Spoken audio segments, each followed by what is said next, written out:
각 대학교마다 2월 혹은 여름에 진행되는 학위 수여식은 어쩌면 입학식보다 더 뜨거운 기쁨을 느끼게 되는 자리가 아닐까라는 생각을 해봅니다. 대학교만이 아니라 고등학교, 중학교, 초등학교, 요즘에는 유치원도 졸업식을 해요. 모든 그 과정들, 어떤 과정이든지 간에 하나의 과정을 끝마친 거에 대해서 축하해 주는 자리를 갖는 것, 그것을 우리는 가리켜서 졸업이라고 이야기를 합니다.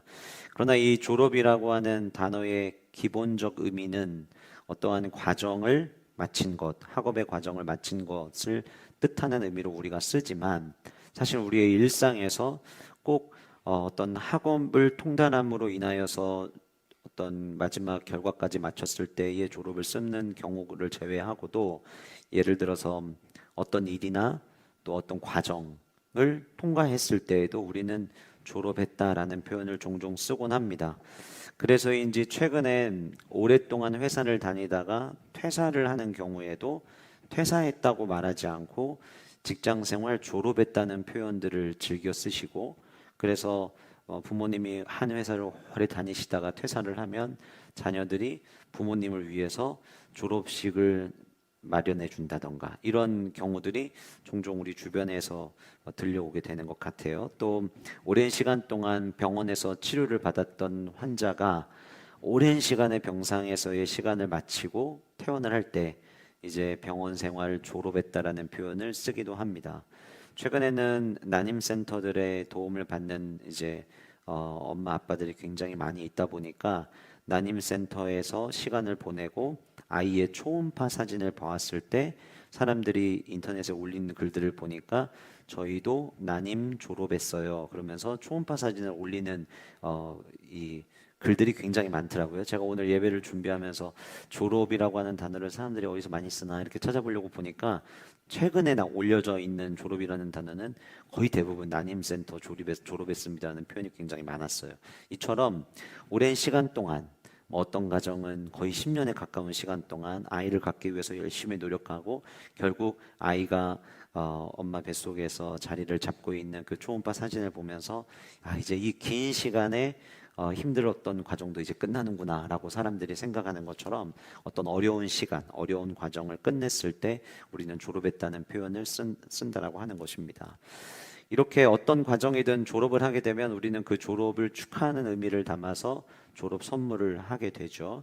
결국 그 졸업 선물을 할 때에는 두 가지 의미가 저는 담겨져 있다고 생각을 합니다. 하나는 그 긴 시간 동안 열심히 달려온 수고에 대한 격려의 의미, 그리고 목적, 어떤 학위 수여식 같은 경우에는 목적을 이룬 것에 대한 축하의 의미가 있다면, 또 하나는 그 지난날의 과정이 끝나면서 인생이 끝나는 게 아니라 그 끝과 동시에 새롭게 출발하는 새로운 여정에 대한 축복의 메시지를 담는 것이 저는 졸업 선물 안에 담겨진 선물의 의미라고 생각이 되어집니다.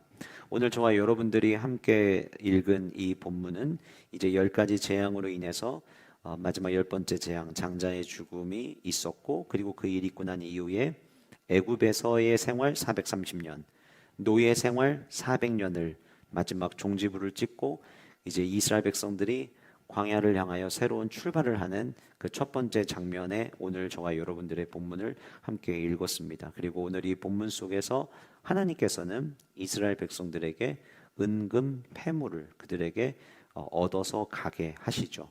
이 내용은 조금 뒤에 살펴보겠지만 이미 하나님께서 오래전부터 계획하셨던 이야기였고 하나님께서 약속하셨던 내용이었습니다.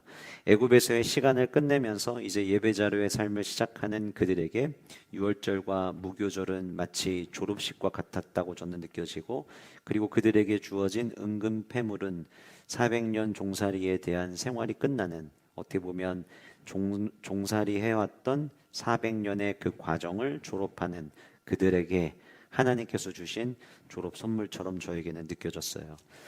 우리가 누군가에게 졸업 선물을 할 때에도 그 졸업 선물 안에 담겨져 있는 의미가 있는 것처럼, 그리고 졸업 선물을 하면서 그 안에 담겨져 있는 바램이 있는 것처럼, 하나님께서도 이스라엘 백성들에게 은금 패물이라고 하는 졸업 선물을 주실 때에 그 선물 안에는 의미가 담겨져 있었다라고 하는 겁니다. 오늘은 저와 여러분들이 그 의미가 무엇이었는지 함께 살펴보고, 나아가서 우리가 흔히 구원받은 성도의 삶을 이야기를 할 때 종노릇하던 삶에서 우리가 구원받은 자로서의 모습. 그래서 항상 우리는 구원받은 걸 얘기할 때 이 출애굽기에 등장하는 이스라엘 백성들의 430년 그리고 400년 종노릇하던 삶을 비추어서 우리가 마치 이스라엘 백성들이 종살이를 끝내고 축복의 땅을 향해 나아갔던 것처럼 우리가 예수 그리스도를 믿음으로 구원을 받았다라고 하는 것은 종살이하던 삶을 끝내고 주님과 함께 동행하는 축복의 삶으로의 여정에 빗대어 이야기하듯이 오늘 본문에는 은근 패물을 주셨지만 하나님께서는 저와 여러분들에게 구원이라고 하는 선물을 주셨고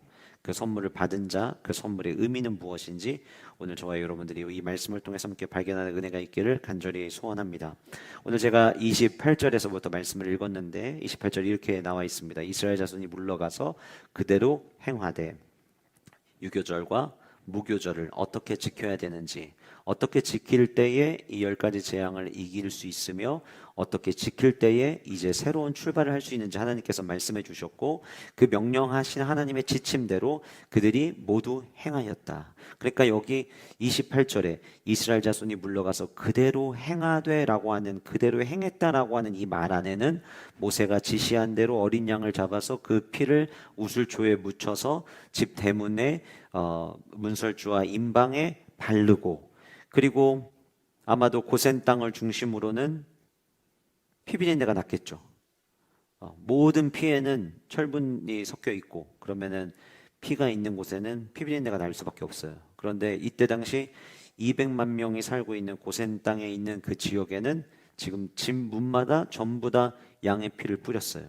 그게 한 마리를 잡아서 양쪽 집이 나눠서 뿌린 게 아니라 그 한 집에서 양이 너무 많으면 지난 시간에 살펴본 것처럼 이웃을 초청해서 한 집에서 그러니까 얼마나 많은 가정의 문에 이 문설주에 피를 발랐는지는 우리가 정확히 수치로 계산할 수는 없지만 그러나 아마 적지 않은 양이 살해되었을 것이고 제물로 바쳐지기 위해 살해되었을 것이고 그리고 그 피의 양은 굉장히 많았을 거예요.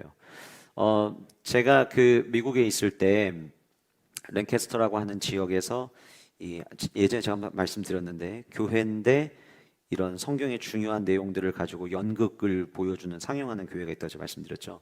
그때 제가 가서 그 관람했을 때 이 출애굽 엑소더스라고 하는 주제로 공연을 한번 본 적이 있었는데 저는 그때 그 장면이 야 어떻게 이거를 연극인데 이렇게까지 실감 있게 묘사했지라고 생각이 들 만큼 한 사람이 우슬초에 묶음을 가지고 문설주를 이렇게 뿌리면 문설주에 조금 전까지만 해도 그냥 나무 색깔인데 특수 효과를 내서 갑자기 그 색깔이 피로 바뀌고 그리고 이제 피로 바뀌어 있는 집들이 막 있는 가운데 시간이 지나면서 캄캄한 밤에 곳곳에서 비명소리가 들리는 장면 지금도 저는 잊혀지지가 않아요. 그러니까 오늘 이 29절에 등장하는 이 밤을 맞이하기까지 어쩌면 애굽에 있는 사람들은 야 진짜 피 하나 바르고 안 바르는 차이로 사람이 살고 죽을까? 이런 얘기들을 애굽 사람들은 했을지도 몰라요. 그리고 그들의 대화 가운데는 그런데 나도 믿고 싶지 않지만 첫 번째 재앙부터 9번째 재앙까지 진짜 말대로 됐잖아. 그럼 이번 이 10번째 재앙도 정말 말한 대로 되는 거 아닐까? 그러니까 그게 무서운 거야. 그게 겁나는 거야. 그런데 그럼에도 불구하고 이건 말이 안 되는 거예요. 피를 발랐느냐 안 발랐느냐를 가지고 피를 바른 가정은 살고 안 바른 가정은 죽는다. 과연 이 말의 사실 여부가 진짜 사실인지를 지켜보는 그 밤을 맞이한 것이고 그 밤이 시작되면서 곳곳에 비명소리가 들리기 시작을 한 겁니다.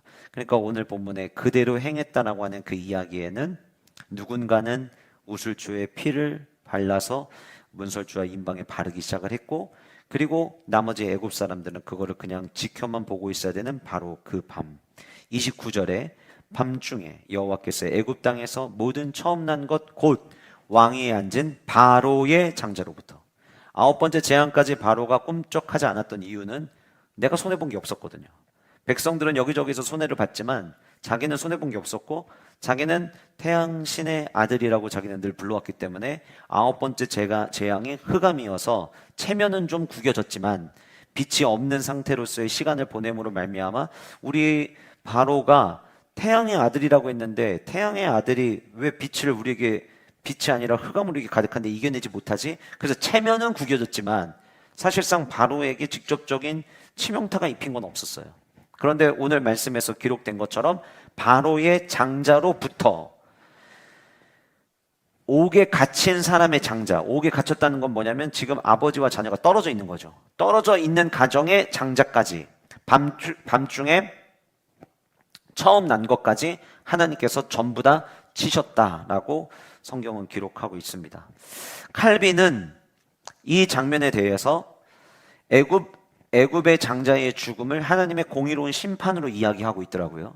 그가 그렇게 이야기하는 이유는 우리가 잘 아는 것처럼 출애굽기 시작과 동시에 당시 바로의 왕이 이스라엘 백성들의 아이들이 태어나면은 모두 강에다 던져서 죽이라는 명령을 내린 적이 있었죠. 하나님은 그냥 넘어가지 않으신다. 하나님은 그것에 대해서 공의로 애굽 땅에 있는 사람들에게 10번째 재앙으로 심판을 하신 것이다 라고 이야기를 하고 있고, 워킹 프리처라고 하는 이 책에서도 여호와의 마지막 재앙은 바로의 신생아 학살 명령에 대한 메아리였다라고 이야기하고 있습니다. 어떻게 보면은 오래전에 수많은 아이들이 죽었지만 이제는 그 죽음을 명령했던 바로의 장자로부터 모든 가정의 장자, 심지어 가축에 처음 난 것까지 죽는 상황이 그 밤에 시작이 됐던 것이죠. 그러니까 오늘 본문에 등장하는 이 장자의 죽음은 하나님의 공의로운 심판으로 저는 볼 수 있다고 생각을 합니다. 30절에 그 밤에 바로와 그 모든 신하와 모든 애굽 사람이 일어나고 애굽에 큰 부르짖음이 있었어요. 이는 그 나라에 죽임을 당하지 아니한 집이 하나도 없었기 때문에 어느 가정도 우리 문제는 아니야 라고 말할 수 있는 사람이 아무도 없었던 거예요. 결국에는 29절과 30절, 31절까지 언급되는 그 밤이 누군가에게는 죽음의 밤이었지만 누군가에게는 사는 밤이었던 거죠. 때로는 우리가 인생을 살아가면서 내 인생이 너무 힘들고 어려워서 나는 지금 밤을 통과하고 있다라는 표현을 쓰는 분들이 종종 있을지 모르지만 믿는 하나님의 백성들에게 그 밤은 나를 죽이는 밤이 아니라 살리는 밤인 줄 믿으시기를 주님의 이름으로 축복합니다. 31절에 밤에 바로가 모세와 아론을 불러 이르되 너희와 이스라엘 자손은 일어나 내 백성 가운데 떠나 너희의 말대로 가서 여호와를 섬기며, 이제는 안 되는 거예요.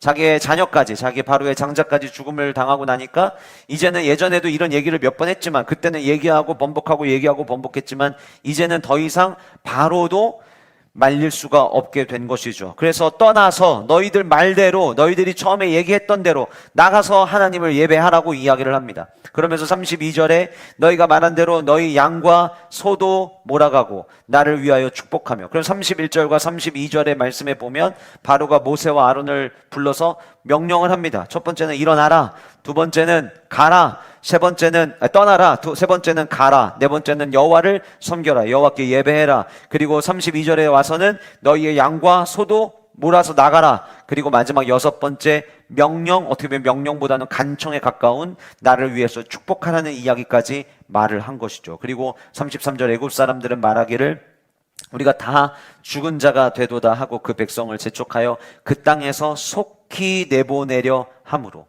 더 붙잡고 있다가는 더 큰 피해가 올 수도 있을 거라는 생각을 아마 그들은 했을 거예요. 지금은 각 가정마다 장자가, 가축마다 첫째 태어난 것이 다 죽었는데 어쩌면 이들은 이런 생각을 했겠죠. 괜히 이 사람들 데리고 있다가 둘째, 셋째까지 또 죽는 거 아니야 라는 생각을 어쩌면 했는지도 모르겠어요. 그래서 빨리 떠나기를 그들이 원합니다. 그 백성이 발교되지 못한 반죽 그릇을 옷에 싸서 어깨에 매니라. 대재앙이 진행되는 가운데 갑자기 떡에 대한 이야기가 나오는 것이 조금은 이상한 것처럼 보이지만 이 반죽은 부패를 상징하는 누룩이 들어가지 않은 반죽인 것을 언급하면서 이 반죽에는 순수함과 그리고 신속함, 급박성이 담겨져 있음을 본문은 우리에게 보여줍니다. 다시 말씀드리면 발효될 때까지 기다릴 여유 없이 하나님의 명령에 즉각적으로 반응하는 믿음의 실천, 믿음에 순종하는 모습을 오늘 이 본문은 우리에게 보여주는 것이죠. 여기까지 장자들이 죽고 떠나는 장면. 그런데 저는 오늘 이 본문, 사실 원래는 이번 주에 13장 설교를 하려고 준비를 하다가 자꾸 12장의 이 마지막 35절과 36절이 제 눈길을 계속 끌었어요. 그래서 이 35절과 36절에 담겨져 있는 과연 이게 무엇일까? 은근패물, 그냥 말 그대로 은근패물인데 이 은근패물이 무엇일까라고 계속 묵상을 짧게 제주셨던 것은, 이거 내가 이스라엘 백성들을 위해서 광야 애굽 생활 졸업하는 기념으로 내가 준 선물이야, 이런 마음을 좀 느끼게 하셨어요. 그래서 제가 오늘 말씀 제목도 의미 있는 졸업 선물이라고 정하게 된 것입니다. 35절과 36절에 담겨져 있는 이 은근패물은 하나님의 어떤 마음이 담겨져 있는 선물이었는지 지금부터 함께 살펴보실 텐데, 첫 번째 의미는 하나님께서 약속하셨던 보상이었다라고 하는 거예요. 하나님께서 약속하셨던 뭐였다고요? 보상이었다는 거예요. 오늘 이 본문을 우리가 이해하기 위해서는 성경에 이 은금 패물에 대해서 언급한 곳이 이 앞에 있었고 그 앞에서 어떻게 언급되고 있는가에 대해서 우리가 좀 살펴볼 필요가 있습니다. 먼저 출애굽기 3장 20절, 22절 본문에 보면 이때 당시는 우리가 잘 아는 대로 애굽에서 바로 공주의 아들로서 잘 지내오다가 사람을 죽이고 미디안 광야로 와서 40년 동안 광야 생활을 했던 모세에게 어느 날 장인의 양떼를 치고 호렙산을 향해 가고 있던 중에 떨기나무에 불이 붙었는데 꺼지지 않는 그 신기한 장면을 모세가 보게 되고 하나님께서는 처음으로 모세에게 내가 선 곳이 거룩한 땅이니 내 발에서 신을 벗으라는 이야기로 모세와 긴 대화가 시작됩니다. 우리는 이미 이 본문을 다 살펴봤죠. 그때 당시에 모세의 감정을 만약에 추측해 보자고 한다면 그 하나님과의 대화 속에서 못하겠습니다라는 반어적 그리고 방어적 표현이 계속해서 등장하는 것을 볼 때 지금 떨기나무 불꽃에서 하나님을 만났다라고 하는 것이 모세에게는 전혀 유쾌하지 않았어요. 오히려 그 자리에서 하나님을 만나서 하나님의 이야기를 듣기보다는 하나님 왜 그러셔야만 했습니까? 라고 따져 묻고 싶은 마음이 그 마음 안에 더 가득했을 거예요. 그런데 나는 지금 억울해 죽겠고 나는 지금 하나님께 따져 묻고 싶은데 하나님은 갑자기 사명을 이야기를 하니까 왜 저한테 그러시는 거예요? 라는 말을 하기 이전에 하나님이 주신 이 사명 못하겠다고 자꾸 방어적 대화를 하나님과 이어서 갔던 거죠. 근데 그 방어적 대화가 시작될 때 떨기나무 불꽃에서 만나시고 내가 너를 통해서 무슨 일을 할 건지 하나님께서 모세에게 이야기해 주시는 그 과정 속에서 하나님은 모세에게 뜻밖의 예상치 못했던 사명을 불어 넣어 주시는데 그 내용이 3장 20절에서부터 22절까지 구체적으로 나와 있어요. 20절에 이렇게 이야기합니다. 출애굽기 3장이니까 앞으로 조금 넘기시면 보실 수 있어요. 내가 손을 들어 애굽 중에 여러 가지 이적으로 그 나라를 친 후에야. 그러니까 여러 가지 이적은 10가지 재앙을 의미했던 거죠. 10가지 재앙으로 내가 그 나라를 친 후에야 그가 너희를 보내리라. 내가 애굽 사람으로 이 백성에게 은혜를 입히게 할지라 너희가 나갈 때에 빈손으로 가지 아니하리니. 출애굽기 3장 21절에 하나님께서는 사명을 주셨고 내가 너에게 이 사명을 줬지만 아마 쉽지 않을 거야. 계속해서 반대가 있을 거야. 막아낼 거야. 그럴 때마다 내가 여러 가지 재앙을 내가 치고 나면 결국에는 그들이 너희들을 보내게 될 거야. 라고 하는 이야기를 처음 모세가 떨기나무 불꽃에서 하나님으로부터 들었어요. 근데 그 이야기를 하실 때 하나님은 그것까지만 얘기한 게 아니라 그런데 너희들을 떠나 보낼 때 너희들 그냥 나가게 하지 않을 것이고 너희들 빈손으로 가지 않게 하겠다라는 말씀을 하셨다라고 하는 거죠. 여기 본문에 등장하는 21절에 등장하는 빈손으로 나오지 않겠다라고 하는 이 표현이 어떤 의미를 갖고 있는가 본문에 대한 연구를 해보니까 이 본문이 갖고 있는 내용은 일종의 정의가 회복되는 과정의 표현으로 신학자들이 이야기를 하더라고요. 그러니까 하나님은 어떤 하나님이냐면 우리 하나님은 정의의 하나님이시고 공의의 하나님, 억울한 일을 당한 자는 반드시 보상해 주시고 갚아주시는 하나님이신데 그 하나님께서 갚아주시는 스토리가 여기 담겨 있다는 거예요. 제가 아까 앞에서 여러분들에게 말씀드린 것처럼 칼빈의 주석과 그리고 워킹 프리처에서 이야기하고 있는 것처럼 이미 오래전에 남자아이를 죽이라고 했던 그 사건에 대한 메아리로 장자의 죽음을 학자들이 보고 있는 것처럼 단순히 하나님은 그 10번째 재앙을 통해서 거기서 공의로 끝내신 게 아니라 빈손으로 나가지 않겠다라고 하는 것까지 하나님의 공의가 담겨 있다라고 하는 거예요. 그들이 400년 동안 아무것도 받지 못한 채 종살이를 해왔고 400년 종살이 하는 동안 시키는 일은 죽으라고 했지만 그들에게 돌아온 거는 아무것도 없었어요. 그냥 고센 땅 안에서 가축 기르면서 살았지만 그것도 우리는 고센 땅을 하나님의 인큐베이터라고 여겼고 그렇게 말씀을 들었지만 그 인큐베이터 말씀을 드릴 때도 말씀드린 것처럼 애굽 사람들에게 고센 땅은 버려진 땅이었고 들어가기 싫었던 땅이었어요. 거기 가축이 있는 곳이었고 가축과 함께 한다는 것은 버려진 삶, 남루한 삶, 비천한 삶으로 보여졌기 때문에 그래서 그들이 잘 됐다. 얘네들 종살이 할 겸 종살이 시킬 때 우리가 하기 싫은 거 얘네들한테 시키자. 그래서 걔네들을 이스라엘 백성들을 고센 땅에 보냈던 것이지 고센 땅이 좋아서 그 땅으로 보낸 건 아니었다는 거예요. 물론 우리가 되돌아봐서 그 땅을 보니까 참 비옥한 땅이었고 그곳에 나일강 물줄기가 흐르고 있었기 때문에 이스라엘 백성들이 번영하기 참 좋은 땅이었다는 것을 우리가 말씀을 통해서 살폈을 뿐이지 당시에 애굽 사람들에게 고센 땅은 버려진 땅과 같았다라고 하는 거예요. 하나님은 빈손으로 가지 않겠다고 약속하시면서 22절에 3장 22절에 여인들은 모두 그 이웃 사람과 및 자기 집에 거류하는 여인에게 은폐물과 금폐물과 의복을 구하여 너희의 자녀를 꾸미라. 너희는 애굽 사람들의 물품을 취하리라.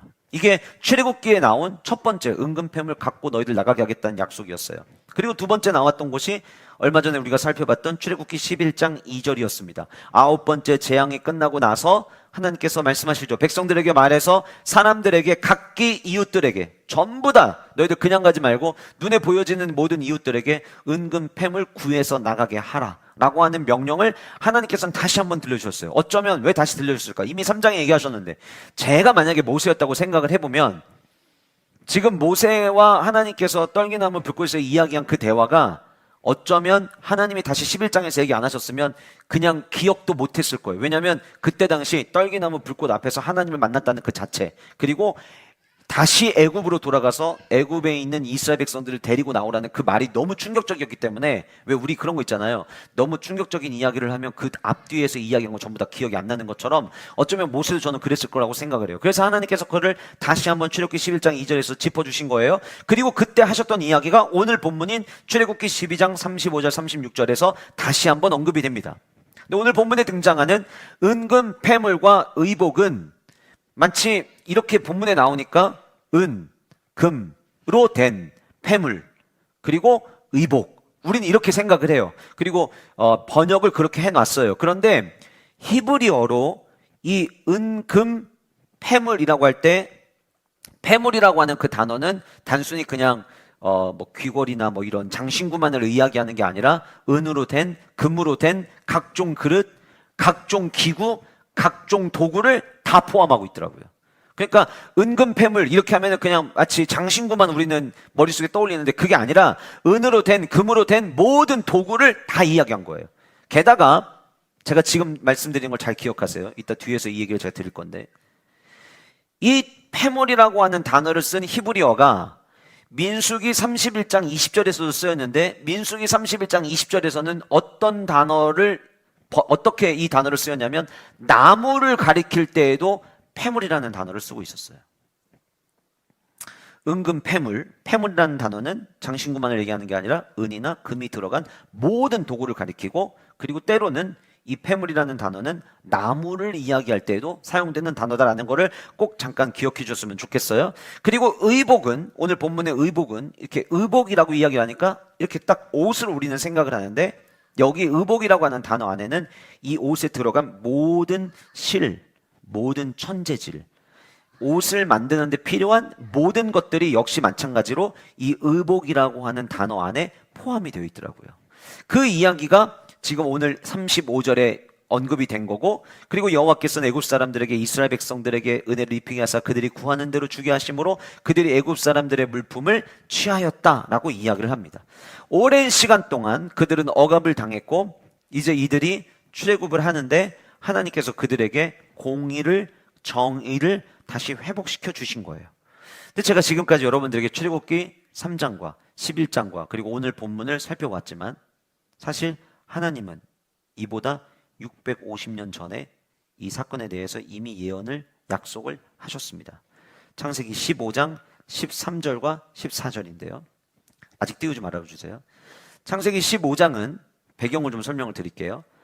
하나님께서 아브라함을 부르셨죠. 넌 너의 본토 친척 아버지를 떠나 내가 너에게 지시할 땅으로 가라고 지시를 하셨고, 복의 근원이 될 거라고 말씀하셨지만 사실상 아브라함의 삶에는 아무 일도 일어나지 않았어요. 물론 제가 말씀드리는 아무 일이라는 거는 자녀를 주시겠다고 약속하셨는데 그 자녀에 대한 아무 일도 일어나지 않은 거죠. 그렇게 시간이 지나고 창세기 15장에 도착했을 때의 아브라함이 되기 전이었으니까 아브라함은 여전히 자식이 없는 상황이었고, 자기의 상속자는 종이었던 엘리에셀일 거라는 생각을 하고 있을 바로 그때에 하나님께서는 아브라함에게 나타나셔서 너는 왜 자꾸 너의 상속자가 엘리에셀이 될 거라고 생각하는 거야? 라고 하는 이 문제를 언급을 하십니다. 그리고 나서 하나님께서는 다시 그에게 너의 자손을 많아지게 할 거라는 약속을 주시죠. 그리고 그 약속을 하셨을 때 성경은 아브라함이 하나님께서 약속하신 그 내용을 믿음으로 받았다라는 내용이 등장을 합니다. 그래서 아브라함은 하나님의 약속을 믿음으로 받아 의롭게 되었다라고 하는 표현이 창세기 15장 6절에 언급이 되죠. 그리고 난 다음에 하나님께서 쪼갠 짐승 사이로 지나갈 테니까 재물을 준비하라고 이야기를 하시고, 재물이 준비되기 전, 그러니까 쪼갠 짐승 사이로 하나님께서 지나가시는 이 언약 체결의 장면이 있기 전에 창세기 15장 13절 14절에 하나님이 이렇게 약속을 하셨어요. 여호와께서 아브라함에게 이르시되, 하울링 나니까 조금만 줄여주세요. 너는 반드시 알라. 내 내 자손이 이방에서 객이 되어. 그러니까 너희의 자손이, 앞으로 지금 자손이 있어요, 없어요, 아브라함이? 지금 이 상태는 없는 상태였어요. 자기 자식이 아직 태어나기 전이에요. 엘리에셀만 있기 때문에 엘리에셀을 상속자로 여기고 있었는데, 하나님은 뭐라고 약속하셨냐면, 너 왜 엘리에셀을 너의 상속자로 생각해? 내가 너를 통해서 자녀를 낳게 할 거야. 약속하시면서 내 자손이, 그러니까 한참 시간이 지나서 이방에서, 여기서 말하는 이방은 어디를 얘기할 거예요? 애굽에서 여기 객이 됐다라고 이야기를 하는데, 결국 무슨 생활하는 거예요? 종생활, 노예 생활하는 거예요. 객이 되어 그들을 섬기겠고, 객이 되어서, 처음에는 이방에서 객이 되었죠. 요셉이 총리로 가고 가족들 데리고 와서 처음에는 객이었어요. 그런데 나중에 시간이 막 지나면서 번성하니까, 인구가 많아지니까 그들을 노예로 삼아서 노예가 됐다는 표현이 어디 나오냐면 그들을 섬기겠고에 나오는 거예요. 그들을 섬기겠고, 그들은 400년 동안 내 자손을 괴롭히리니. 그러니까 아까 제가 지나가면서 설명드렸는데, 노예 생활이 400년, 객에서부터 시작되면 430년을 의미하는 거예요. 그래서 왜 종종 어떤 데는 430년이라고 하고 어떤 때는 400년이라고 하고, 뭐가 맞냐? 이스라엘 백성들이, 요셉을 중심으로 요셉의 가족들, 야곱의 가문들이 전부 다 오기 시작한 거는 430년. 그런데 종살이를 시작한 거는 400년. 이렇게 이해하시면 돼요. 내 자손을 400년 동안 내 자손을 괴롭히겠고, 그들이 섬기는 나라를, 그런데 하나님께서 이렇게 말씀해요. 그들이 섬기는 나라를 내가 징벌할 거다.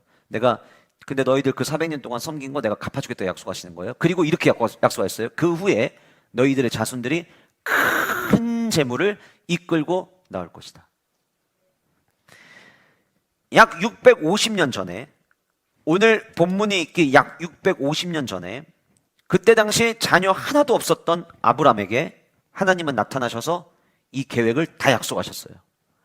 근데 약속하실 때 노예 생활 할 거라는 것도, 그런데 그 생활이 끝나고 나면 내가 그들을 데리고 나올 거라는 것, 그리고 나올 때도 그냥 나오는 게 아니라 큰 재물, 그 큰 재물이 출애굽기에 와서는 은금 패물로 우리에게 구체적으로 묘사를 하고 있는 거고, 우리가 갖고 있는 개역개정 성경에는 은금 패물이라고 해서 뭔가 몇 개 안 되는 것처럼 이야기하지만, 아까 말씀드린 것처럼 패물이라는 단어 안에는 모든 걸 다 포함하고 있고, 의복이라고 하는 단어 안에도 그냥 옷 한 벌을 얘기하는 게 아니라 옷도 받아오지만 이 옷을 만드는데 필요한 모든 실까지 전부 다 받아서 나오게 하는, 그야말로 큰 재물을 노예 생활 끝날 때 받아오겠다고 하나님은 약속하신 거예요.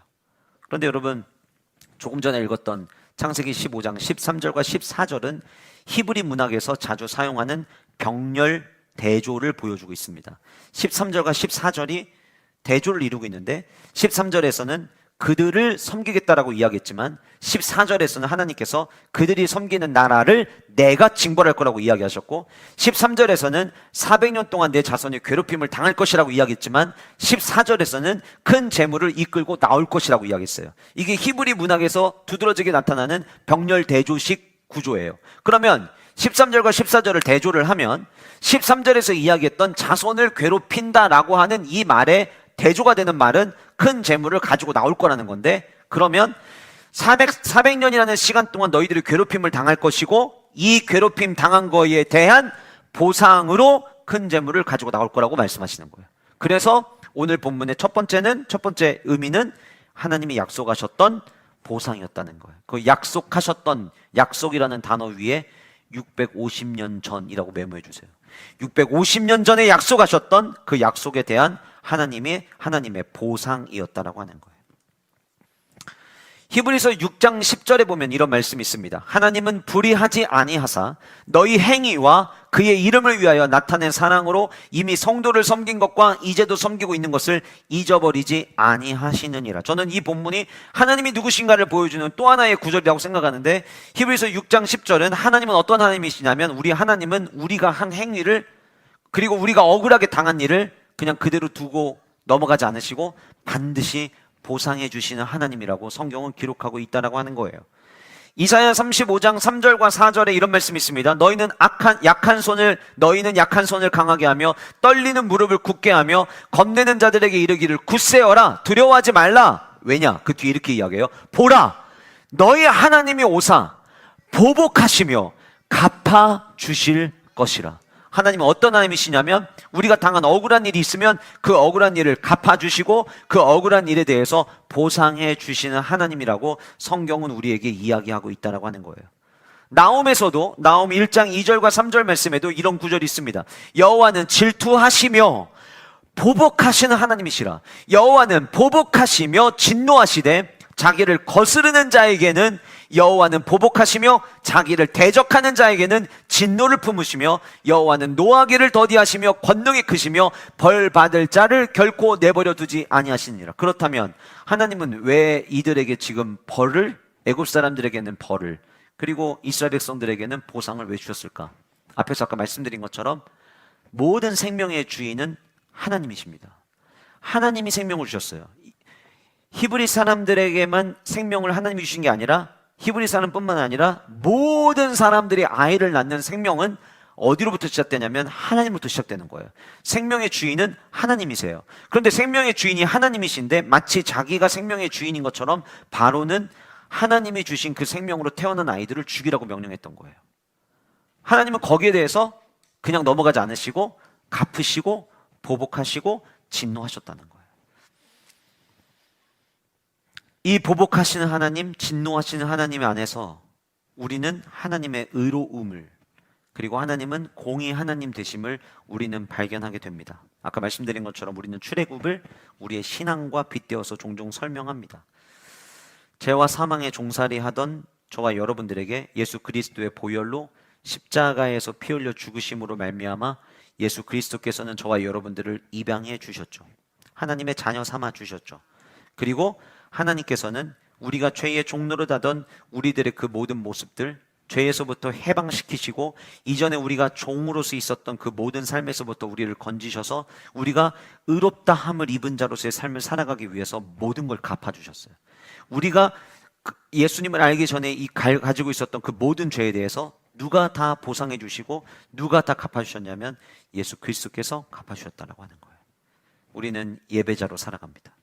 저와 여러분들이 예배할 때 날마다 우리가 기억해야 되는 것, 단순히 여러분 이 말씀을 들으면서 주님 저도 지금 억울한 일 당하고 있습니다, 보상해 주세요, 그거는 하나님의 때에 하나님의 방법으로 하나님이 가장 좋은 방법으로 여러분들에게 인도하시고 은혜 주시고 역사하실 거예요. 근데 오늘 우리는 거기에 집중하기보다 죄의 종노릇 하던 우리를 예수 그리스도의 보혈로 구원하신 그 예수님의 구원 사건 안에는 하나님의 의롭다 하시는 공의가 담겨져 있음을 발견하는, 왜냐하면 여러분 이것이 더 큰 축복이기 때문이에요.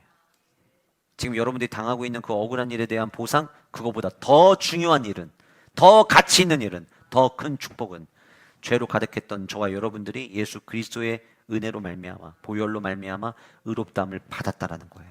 왜 그게 가능한 줄 아세요? 하나님이 공의의 하나님이셨기 때문에. 그래서 은근 패물 안에는 하나님께서 약속하셨던 보상의 의미가 담겨져 있었어요. 구원에도 예수 그리스도의 십자가를 통한, 그리고 저와 여러분들에게 새로운 삶을 주신 하나님의 보상이 담겨 있었던 것처럼 이 은혜와 감격을 가지고 예배하는 저와 여러분 모두가 될 수 있기를 주님의 이름으로 축복합니다. 두 번째는 이 은근 패물이라고 하는 졸업 선물 안에는 예배를 위한 준비였다라고 하는 의미가 담겨 있다는 거예요.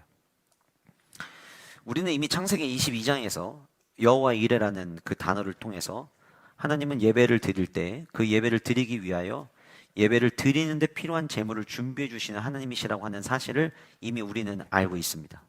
창세기 22장, 우리가 너무 잘 아는 그 그토록 아들을 갖고 싶었던 아브라함에게 하나님이 드디어 이삭을 100세의 나이에 주셨는데 어느 날 갑자기 하나님께서 아브라함에게 자식을 바치라고 하죠. 아브라함은 그 말씀에 순종을 합니다. 모리아산으로 올라갑니다. 처음에는 하인들 같이 출발을 했다가 나중에는 하인들은 여기 머무르라고 이야기하고 이제 아들 이삭만 데리고 올라갑니다. 그런데 이삭이 나무도 있고 불도 있고 그리고 재물을 잡을 칼도 있는데 재물이 없는 거예요. 그래서 이삭이 아버지에게 질문합니다. 아빠, 불과 나무는 있는데 칼은 있는데 왜 재물은 없죠? 아브라함은 아들에게 네가 재물이야 라는 말을 그때는 참 하지 못했어요. 그때 믿음으로, 아니 어쩌면 어떤 일이 펼쳐질지 제대로 알지도 못하는 상황에서 하나님께서 아브라함의 입술을 열어 말하게 하시죠. 어린 양은 하나님이 친히 준비해 놓으셨단다. 그리고 모리아산에 도착을 해서 사실은 하나님이 너를 바치라고 했어. 그래서 제단 위에 아들을 올려놓고 칼을 뽑아서 아들을 죽이려고 하는 그 순간 하나님께서 멈추게 하시죠. 내가 이제야 네가 나를 경외하는 줄 내가 알겠다. 근데 마침 그때 그 이야기가 끝나고 나서 그 뒤에 숫양 뿔이 수풀에 걸려있는 것을 보게 되고 아들을 대신 그 숫양을 가져다가 제사를 드리게 됩니다. 그리고 나서 그 제사를 드릴 때 아브라함이 그곳 이름을 여호와 이레라 불렀더라. 그래서 여호와 이레는 하나님의 준비해 주심, 준비시켜 주심. 근데 그 하나님의 준비는 결국은 저와 여러분들의 삶 가운데서 여호와 이레를 아무데나 갖다 붙이면 안 되는 이유가요, 여러분. 여호와 이레는 하나님께 예배를 드리기 위하여 하나님이 모든 것을 준비해 주셨다 할 때 쓰이는 거예요, 사실. 근데 우리는 여호와 이레를, 이 의미가 너무 좋으니까 예를 들면 사업을 준비하면서 하나님, 여호와 이레 하나님 모든 걸 준비해 주세요 이렇게 이야기할 때가 있고, 결혼을 준비하면서 여호와 이레 하나님 모든 거 필요한 거 준비해 주세요 이렇게 이야기할 때인데, 사실 여호와 이레는 하나님께 예배를 드리기 위하여 예배에 필요한 모든 것을 준비시키셨다라는 의미로 보는 게 사실 정확한 성경적 해석입니다. 어쨌든 우리는 그 여호와 이레, 여호와 하나님께서 준비하여 주신다라는 그 사건이 창세기 22장에 등장했음을 우리는 알고 있습니다. 오늘 본문 12장 35절과 36절에 은금 패물과 의복을 구하였다라고 35절에 나오고 36절 마지막에 그들이 애굽 사람의 물품을 취하였더라 이렇게 나오죠.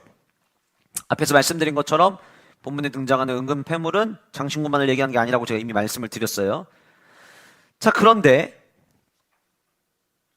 나중에 우리가 살펴볼 거고 그때 가서는 제가 이 본문을 언급하지 않겠지만 출애굽기 25장 2절에서부터 7절까지의 말씀을 보면 이 본문 안에 이제 성막을 짓는데, 이 성막을 짓는데 필요한 항목들이 나옵니다. 이스라엘 자손에게 명령하여 내게 예물을 가져오라 하고, 자, 하나님이 말씀하시는 거예요. 이제 이스라엘 백성들에게 얘기해라. 이제 내가 너희들을 만나기 위해서 성막을 지어야 되는데 나에게 예물을 가져오라고 얘기해라. 그런데 그 다음 보세요. 이렇게 얘기합니다. 그 예물을 가져오는데 기쁜 마음으로 가져와야 돼요. 기쁜 마음으로 내는 자가 내게 바치는 모든 것을 너희는 받을지라. 모세에게 얘기하시는 거죠. 갖고 오면 너희들이 다 받아라. 3절. 너희가 그들에게서 받을 예물은 이러하니 금과 은과 녹과 청색, 자색, 홍색 실과 가는 배 실과 염소 털과 붉은 물들인 수량의 가죽과 해달의 가죽과. 여러분 기억나시죠? 아들들만, 첫 번째는 남자들만 가라, 나중에는 가축만 가라 이랬잖아요. 근데 가축도 다 데리고 가야 된다고 했잖아요. 모세가 요구했잖아요. 모든 가축 다 데리고 갈 거라고 했잖아요. 왜요? 왜 그랬죠? 뭘 드려야 될지 우리 모른다. 그래서 다 데리고 가야 된다. 그러니까 여기 지금 수량의 가죽, 해달의 가죽 이런 게 나올 수 있는 이유가 앞에 있는 모든 가축들을 가져오겠다고 이야기했기 때문이에요. 그 다음에 5절 마지막에 조각목이 나와요. 조각목. 아까 제가 패물이라고 하는 단어가 민수기에서 뭘 해석할 때 쓰였다고 했죠? 나무에 쓰였다고 했죠. 지금 나무가 나오는 거예요. 6절. 등이와 관유에 드는 향료와 분향할 향을 만들 향품과 호만 오며 애복과 흉패에 물릴 보석이니라. 이게 성막을 만드는데 필요한 재료. 그래서 하나님께서 이거 가지고 오게 해라 라고 이야기하신 리스트가 출애굽기 25장 2절에서부터 7절까지 나오는데, 재밌는 건 뭐냐면 출애굽기 25장 2절에서부터 7절까지 나오는 이 모든 재료는 광야에서 절대 구할 수 없는 재료였다는 거예요. 이 모든 재료는 어디에서부터 가지고 온 거냐면 이스라엘 백성들이 애굽에서 나올 때 그때 은금 팸을 요구하라고 이야기했을 때, 창세기의 기록대로라면 큰 재물. 왜 큰 재물이었을까? 보니까 뒤에 보석까지 나오더라고요. 귀한 거 다 가져 나온 거예요. 아마 첫째 아들이 죽고 첫 번째 가축이 죽은 상황에서 얘네들 빨리 안 내보내면 남은 우리까지 죽겠다라고 생각했던 그들의 상황에서 요구하는 대로 다 줄 수밖에 없을 것 같아요. 어쩌면 당시에 가장 강대국이었던 애굽의 모든 경제 자산이 전부 다 노예 생활하던 이스라엘 백성들에게 옮겨지는 순간이었던 거예요.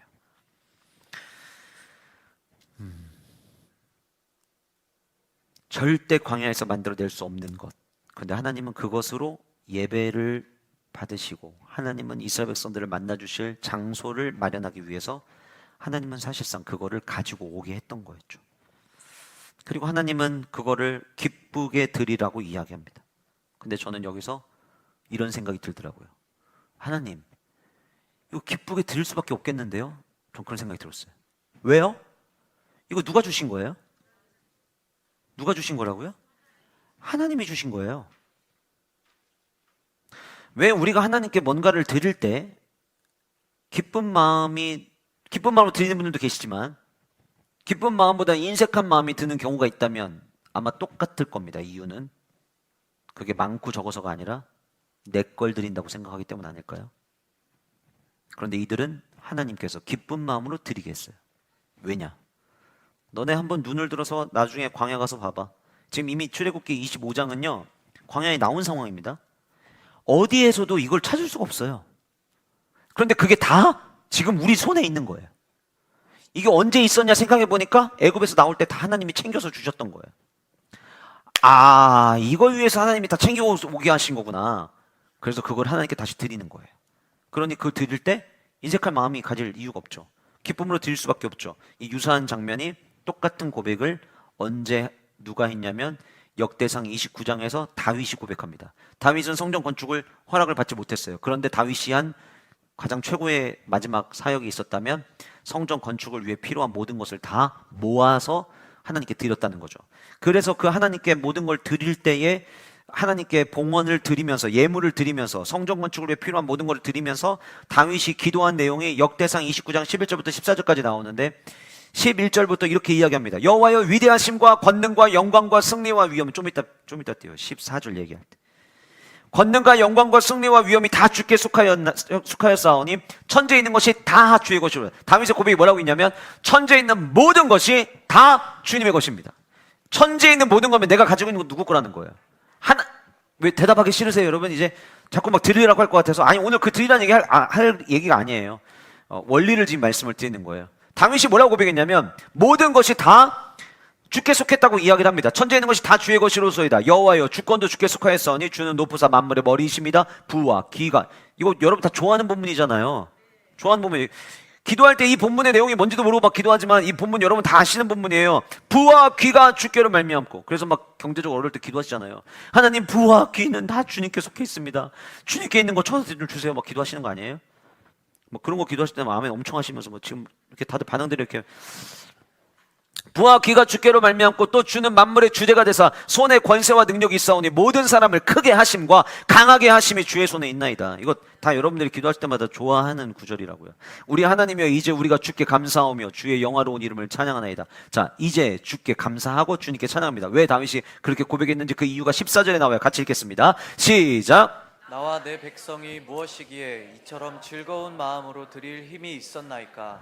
모든 것이 주께로 말미암았사오니 우리가 주의 손에서 받은 것으로 주께 드렸을 뿐이니이다. 어떻게 우리가 이렇게 즐거운 마음으로 주님께 드릴 수 있었을까요? 다윗이 생각한 거예요. 그런데 답은 너무 간단했어요. 우리가 주님께 즐겁게 드릴 수 있었던 것은 모든 것이 주님께서 주셨기 때문이었습니다. 예배는 가만히 살펴보면 결국 예배는 하나님이 주신 것을 우리가 받고, 다시 말씀드릴게요. 예배는 하나님께서 주신 것을 우리가 뭐 했다고요? 받고 그것으로 다시 드리는 게 예배더라고요. 제가 지난 시간에 드림에 대한 얘기를 한번 했었잖아요. 그때 제가 여러분들에게 말씀드렸어요. 드림에 헌금만 있는 게 아니다. 제가 말씀드렸잖아요. 헌금도 액수가 중요한 게 아니다라고 말씀드렸죠. 그런데 저는 지금 예배의 원리를 말씀드리는 거예요. 하나님이 이스라엘 백성들을 예배 공동체를 세우시는데 하나님이 디자인하셨던 예배는 뭐였냐면 내가 너희들한테 줄 테니까 받아. 받았지? 너희들 그걸로 예배해 이거예요. 자, 그럼 생각해 보세요.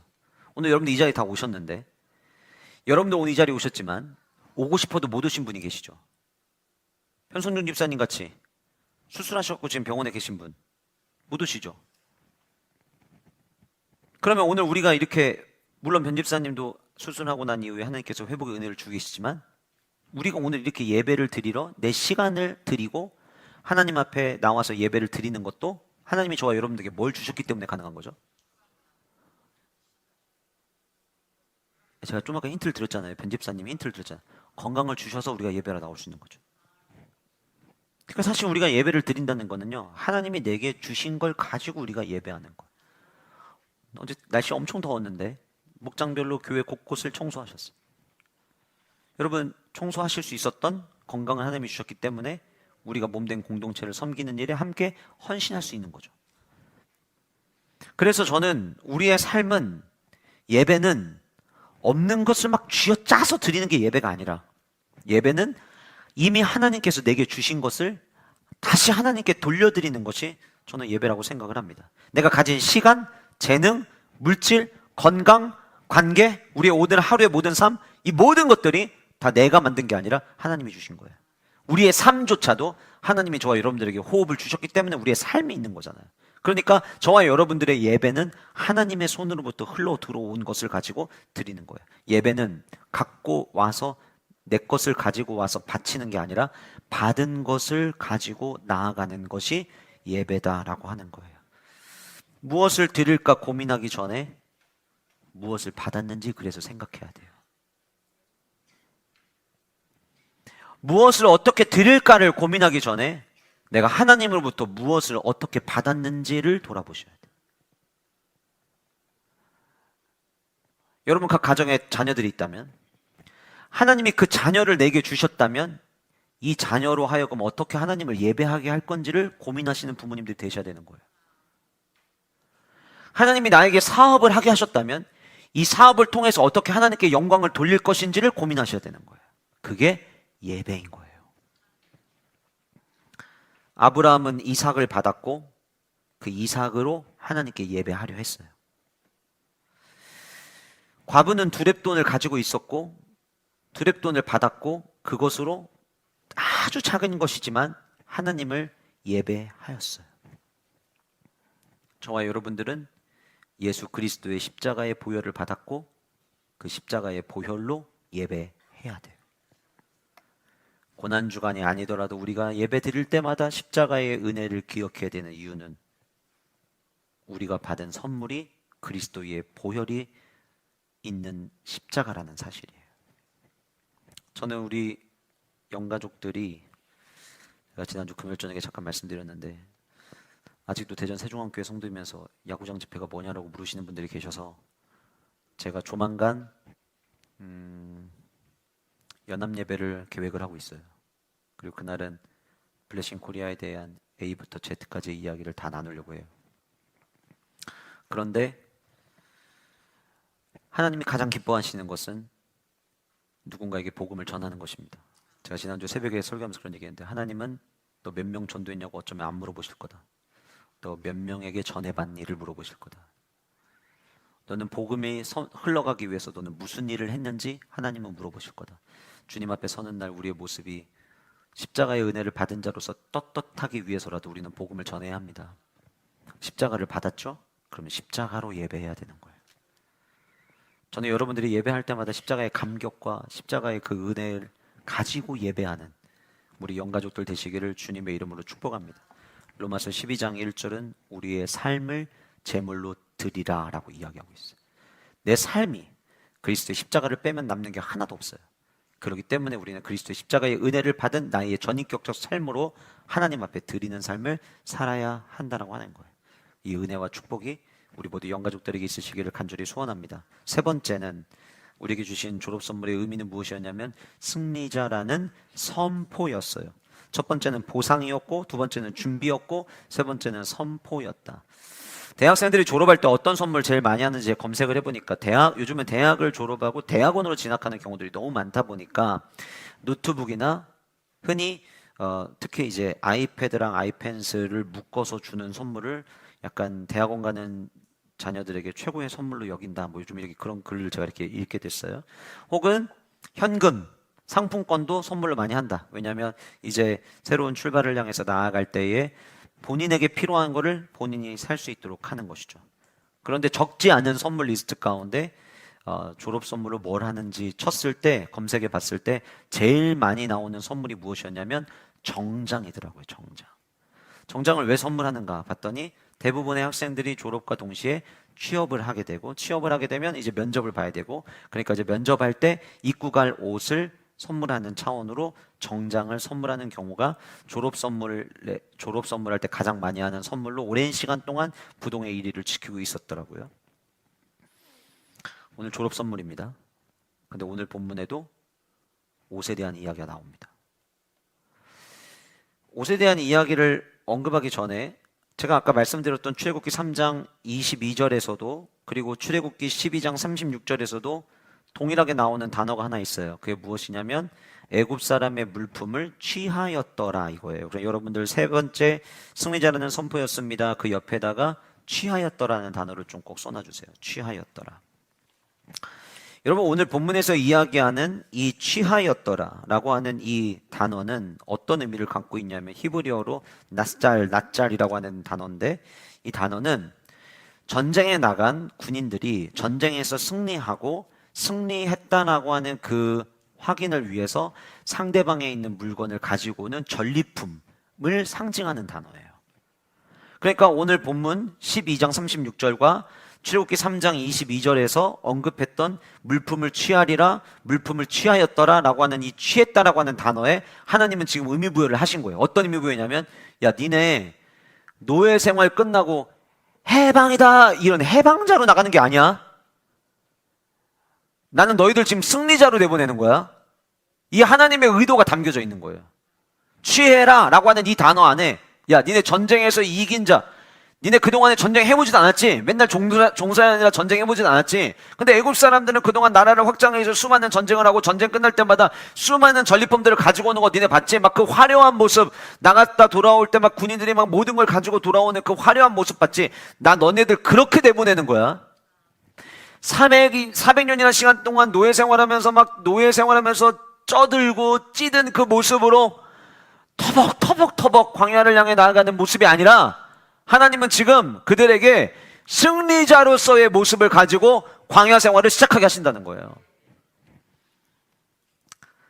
근데 제가 3장의 말씀을 읽다가, 출애굽기 3장 22절의 말씀을 읽다가 마음에 확 와닿았던 구절이 있었어요.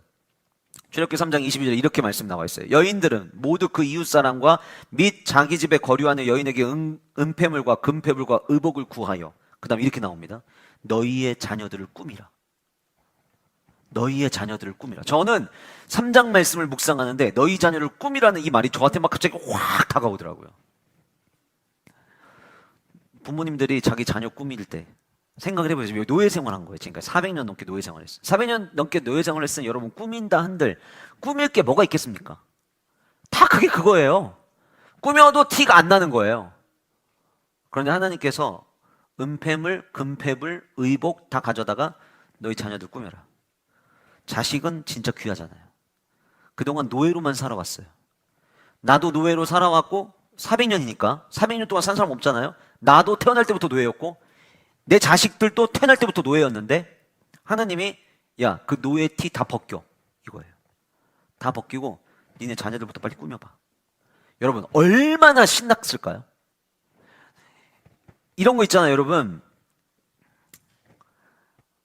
하나님 이렇게 말씀하시는 거예요. 내가 오늘 백화점에 내 이름만 대면은 뭐든지 입힐 수 있도록 내가 얘기해놨거든 사장한테.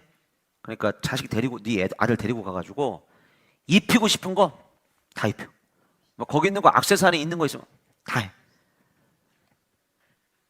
다음 주에 닭죽 안 먹어도 막 힘나지 않아요? 이 얘기만 들어도? 이거 성경 말씀도 아닌데 아멘 나오잖아요 지금. 예? 믿습니다 나오잖아요 지금. 이게 그런 상황이라니까요.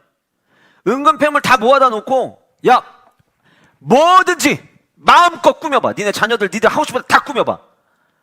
어떤 사람은요 눈물을 흘리면서 꾸몄을 거예요. 내가 그동안 노예로 살면서 진짜 억울해 죽을 뻔했는데 이리 와, 내 새끼 일로 와. 너도 한번 다 누려봐 한번. 야 그동안 애국 사람들이 이 좋은 걸 다 누렸다고? 야 니들도 누려 니들도. 이거 우리가 해도 돼. 야 인마 하나님 다 주셨어. 입어 마음껏 입어. 아니, 우리가 뭐 이긴 것도 아니야 이긴 거야 이거 이긴 거야. 취하리라 전리품이야. 야 마음껏 취해. 지금 상황이 그런 상황이에요. 여러분 저는 이 말씀을 읽는데 그 하나님의 마음이 400년 동안 노예로 살아왔던 그들에게 노예티 하나도 안 내게 하시려고 하는 그 하나님의 마음.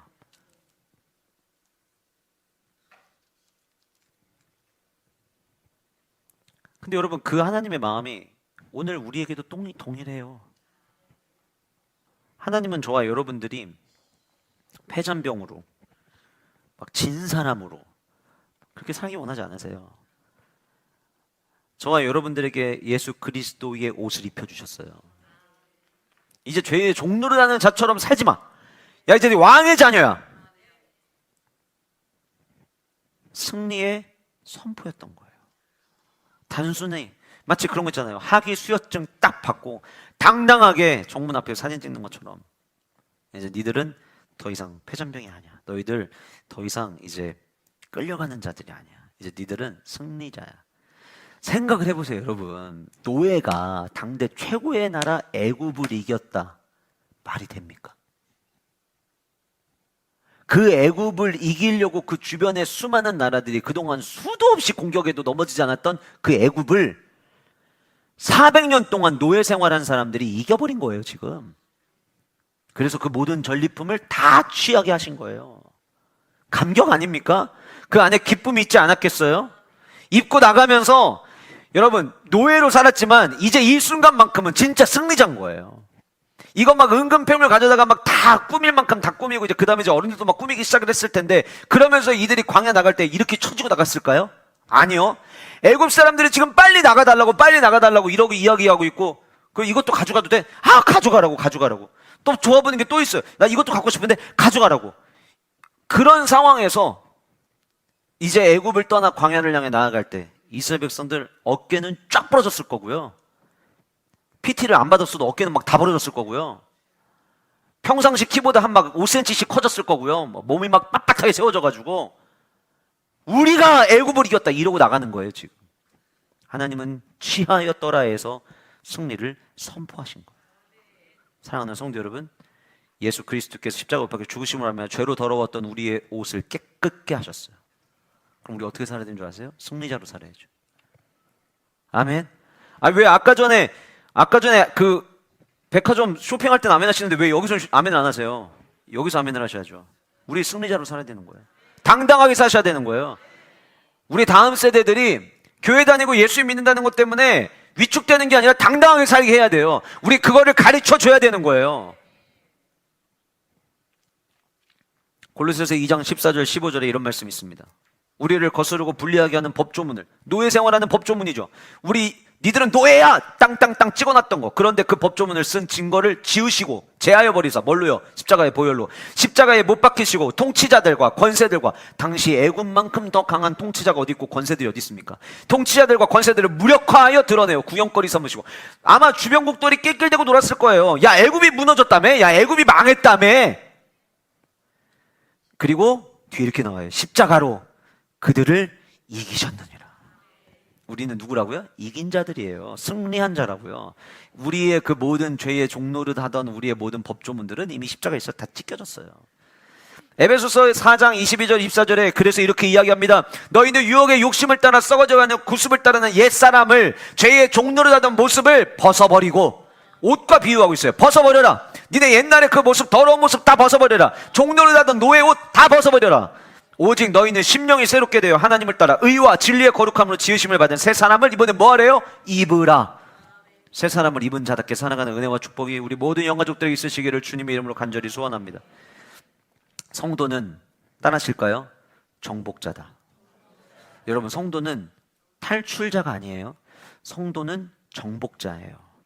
성도는 패잔병으로 다시 부대 복귀하는 자들이 아니라 말 같지도 않은 전쟁에 나가서 승리하고 돌아오는 자들이에요. 십자가를 통해 승리를 차지한 자들, 그들이 바로 성도고 저와 여러분이라고 하는 사실입니다. 430년 그리고 400년의 종살이 끝나지 않을 것만 같았던 그 긴 생활도 하나님께서는 끝내게 하시고 승리자로 새롭게 출발하게 하신 그 하나님이라면 하나님은 지금도 저와 여러분들을 넉넉히 이기게 하실 거예요. 그래서 로마서 8장 35절부터 37절까지의 말씀 우리는 기억해야 돼요. 이렇게 사도 바울이 이야기합니다. 누가 우리를 그리스도의 사랑에서 끊으리요? 환난이나 곤고나 박해나 기근이나 적신이나 위험이나 칼이랴. 기록된 바 우리가 종일 주를 위하여 죽임을 당하며 도살당할 양같이 여김을 받았나이다 함과 같으니라. 37절 같이 읽겠습니다. 시작.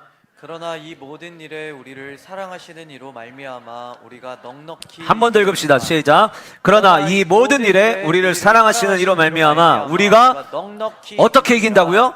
넉넉히 이긴. 여러분들 다음 한 주간이 넉넉히 이기시는 축복 있기를 간절히 소원합니다. 날씨는 더워요. 그런데 넉넉히 이기는 한 주 되시기를 주님의 이름으로 간절히 소원합니다. 마지막 네 번째로 졸업 선물 안에 담겨져 있던 의미는 하나님의 전적인 은혜였다는 거예요. 출애굽기 3장 21절과 오늘 본문 12장 36절에 역시 동일하게 표현되는 단어가 있습니다. 그게 뭐냐면 은혜를 입히게 하사라는 표현이에요. 오늘 12장 36절에 나와 있죠. 여호와께서 애굽 사람들에게 이스라엘 백성에게 은혜를 입히게 하사. 그들이 구하는 대로 주게 하심으로 그들이 애굽 사람의 물품을 취하였더라. 출애굽기 3장 21절에도 내가 애굽 사람으로 이 백성에게 은혜를 입히게 할지라 너희가 나갈 때 빈손으로 가지 아니할 것이다. 이렇게 약속하고 있어요. 그럼 여러분 잘 보세요. 여러분들 성경책에 볼펜 있으신 분들은 사선을 그으시는데 어디에 그으시냐면 입히게 하사 뒤에다가 사선을 한번 그어보세요.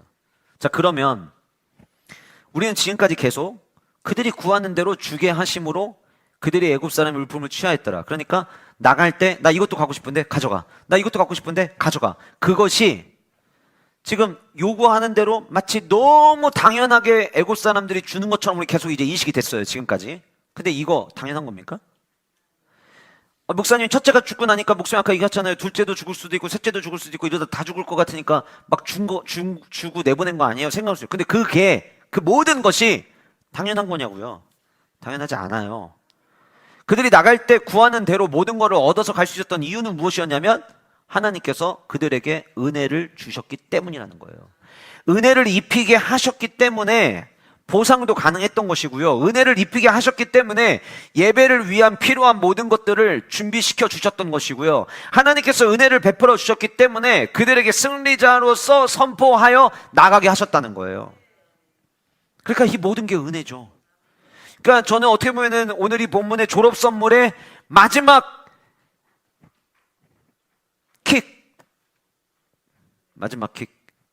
한 방. 그게 뭐냐면 여호와께서 은혜를 입히게 하사. 이거예요. 은혜를 입히게 하사. 애굽 사람들이 그들이 구하는 대로 줬다. 스스로 주었다. 어떻게 그들이 스스로 줍니까? 그동안 10번째 재앙이 올 때 동안 바로를 비롯해서 물론 이제 백성들과 신하들은 얼마 전부터 마음이 움직였지만 바로는 꿈쩍도 안 했잖아요. 근데 그게 가능할 수 있었던 이유는 무엇이냐면 하나님께서 은혜를 주셨기 때문이라는 거예요. 애굽 사람들이 이스라엘 백성들을 두려워하고 이제는 막 그들에게 호의를 베풀고 이런 행동을 한 모든 뒤에는 보이지 않는 하나님의 손이 있었던 거죠. 어떤 손입니까? 은혜를 베풀어 주시는 손. 제가 이런 글을 읽었어요. 은혜는 설득력보다 강하고 논리보다 깊다. 아무리 설득을 많이 해도요, 하나님의 은혜를 경험한 자는 그 설득이 별로 그렇게 중요하지 않아요. 하나님이 베푸신 은혜, 내가 지금까지 받은 은혜 생각하면 내가 지금 있는 그 고통도 넘어가는 거예요. 이스라엘 백성들만 은혜를 입었나요? 하나님께서 저와 여러분들에게도 은혜를 베풀어 주셨죠. 지난주 말씀을 통해서도 우리가 감사할 수밖에 없는 이유, 우리는 은혜를 받은 자들이기 때문에. 그 은혜는 어떤 논리보다도 더 깊이가 있어요. 십자가의 복음을 예수 그리스도를 비롯한 신은 죽었다라고 말할 수 없는, 여기에 있는 성경에 있는 모든 말씀의 원어가 어떤 의미고 여러분들이 다 이해를 해서 아니요, 이거 다 몰라도요, 내가 경험한 하나님의 은혜가 있으면 그 논리보다 훨씬 더 은혜가 깊어요. 여러분들 중에 창세기부터 요한계시록까지 모든 원어를 해석하고 분석할 만한 분은 안 계셔요. 아니, 저도 못하는데 여러분들이 하시겠어요? 저도 못해서 매일 연구하고 공부하는데. 그런데 은혜는 그걸 다 몰라도 내가 누린 은혜만 생각하면 그냥 눈물이 나는 거고, 내가 누린 은혜만 생각하면 그냥 감사의 고백이 나는 거고. 제가 이번 한 주간 동안 홀리 포에버라고 하는 찬양을 제일 많이 들었어요. 이번 한 주간 동안 제일 많이. 어제 밤에도 계속 그것만 듣다 잤어요. 오늘 아침에도 교회 오자마자 그것만 틀어놨어요. 계속. 그거 들으면서 이번 한 주간 동안 얼마나 울었는지 몰라요. 그냥 뭐 막 엉엉 우는 게 아니라 순간순간 울컥하면 눈물 흘리고 순간순간 울컥하면 눈물 흘리고. 그 영원하신 하나님이 나의 하나님이라고 생각하는데 왜 이렇게 그게 깊이가 있는지. 그래서 제가 이 말에 공감을 했다니까요. 은혜는 어떤 논리보다 깊다. 저는 여러분들 안에 은혜가 마르지 않는 축복이 있었으면 좋겠습니다. 은혜가 마르지 않음으로 말미암아 어떤 설득력보다, 제가 여러분들에게 본문을 가지고 설교를 하지만 어떨 때는 여러분들이 받고 있는 은혜가 설교 한 편보다 더 강할 때가 있다니까요. 그리고 여러분, 그 은혜는 하나님의 손이 사람의 마음을 만지는 기적과 같아요. 은혜를 베풀어 주시니까 애굽에 있는 사람들이 모든 것을 가지고 나가게 했어요. 그들의 마음을 만진 거예요. 은혜가 애굽 사람들의 마음, 그리고 가장 강팍했던 바로의 마음까지도 만진 거예요. 기적인 거예요. 때로는 여러분들의 가족들 중에서 아직 믿지 않는 가족을 놓고 기도하는 분들이 계시죠. 우리 주님 앞에 뭘 구해야 될까요? 주님, 긍휼히 여기시고 불쌍히 여기사 은혜 베풀어 주옵소서. 그거면 됩니다. 아니, 목사님 갑자기 교회를 나가겠다는데요? 그거 설명해서가 아니에요. 하나님이 압도하시는 은혜를 맛보면 누구든 반응할 수 있어요. 그 은혜와 축복이 우리 모든 영가족들의 삶과 아직 예수님을 알지 못하는 수많은 사람들에게 전달될 수 있는 은혜가 있기를 간절히 소원합니다. 에베소서 2장 8절과 9절은 우리에게도 이 은혜가 있었음을 언급합니다. 너희는 그 은혜에 의하여 믿음으로 말미암아 구원을 받았으니 이것은 너희에게서 난 것이 아니요 죄의 종노릇을 마친 너희들에게 주신 하나님의 졸업 선물이라. 9절, 행위에서 난 것이 아니니 이는 누구든지 자랑하지 못하게 함이라. 여러분들에게 하나님께서 베풀어 주신 구원이라고 하는 선물, 이것은 은혜였음을 잊지 않는 우리 영가족들 모두가 되시기를 주님의 이름으로 축복합니다.